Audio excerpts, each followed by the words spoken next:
형사 재판에 휘말릴 때가 있습니다. 즉 범죄를 저질렀다는 건데요. 전체 형사 사건 중에 10건 중에 9건은 범행을 인정하는 경우입니다. 즉 혐의를 인정한다라는 거예요.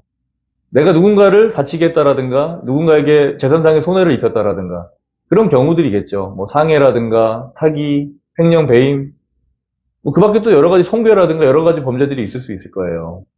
그럼 범죄를 저질렀다고 칩시다. 그럼 형사 재판의 목적은 뭐예요?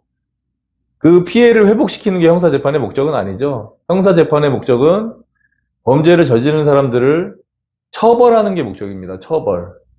뭐 징역이나 벌금이라든가 뭐 이런 식으로 가게 되겠죠. 그리고 그 사람에 대한 피해 회복은 원칙적으로는 피해자가 가해자한테 민사소송을 제기해서 이제 손해를 전보받는 게 원칙입니다. 원칙은.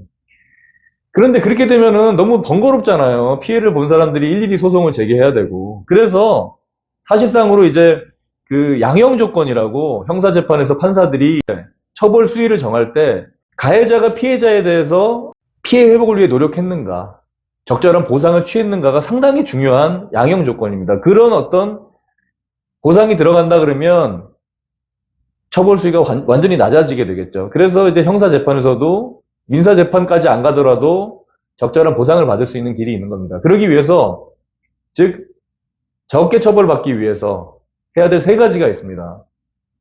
가해자 입장에서 해야 될 세 가지를 말씀드릴까 합니다.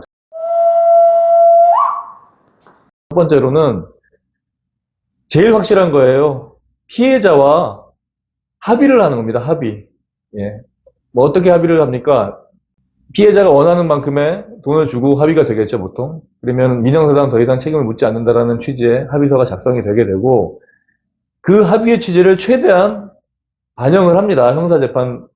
재판장도. 물론, 합의를 본다고 뭐 범죄가 성립이 안 되고 이런 건 아니에요. 하지만은 최대한 전철을 해주시기 위해서 노력을 하게 됩니다. 즉, 합의가 제일 중요하다. 합의를 보게 되면 감형을 받을 확률, 선처를 받을 확률이 가장 높아진다라고 보시면 됩니다. 두 번째, 자, 합의를 보지 못했어요. 그랬을 때 경찰 수사를 마치고 경찰이 혐의가 있다고 해서 검찰에 송치가 되게 되면 검찰에서 형사조정위원회라는 곳에 회부를 하는 경우들이 많습니다.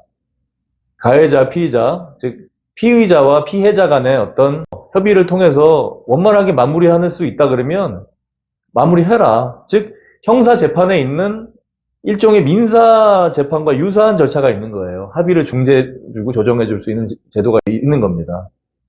이 형사조정위원회를 통해서 조정이 돼서 원만하게 마무리가 된다 그러면 그 또한 나중에 형사재판 판사가 고려를 해서 처벌 수위를 정하게 됩니다. 당연히 감형이 이루어지게 되겠죠. 형사조정위원회에서 합의가 된다 그러면 그런 제도가 있습니다. 그리고 끝까지 합의도 안 되고 형사조정위원회도 그냥 제대로 활용이 안 됐다. 그랬을 때는 형사공탁을 이용하시면 돼요. 형사공탁이란 건 뭐냐?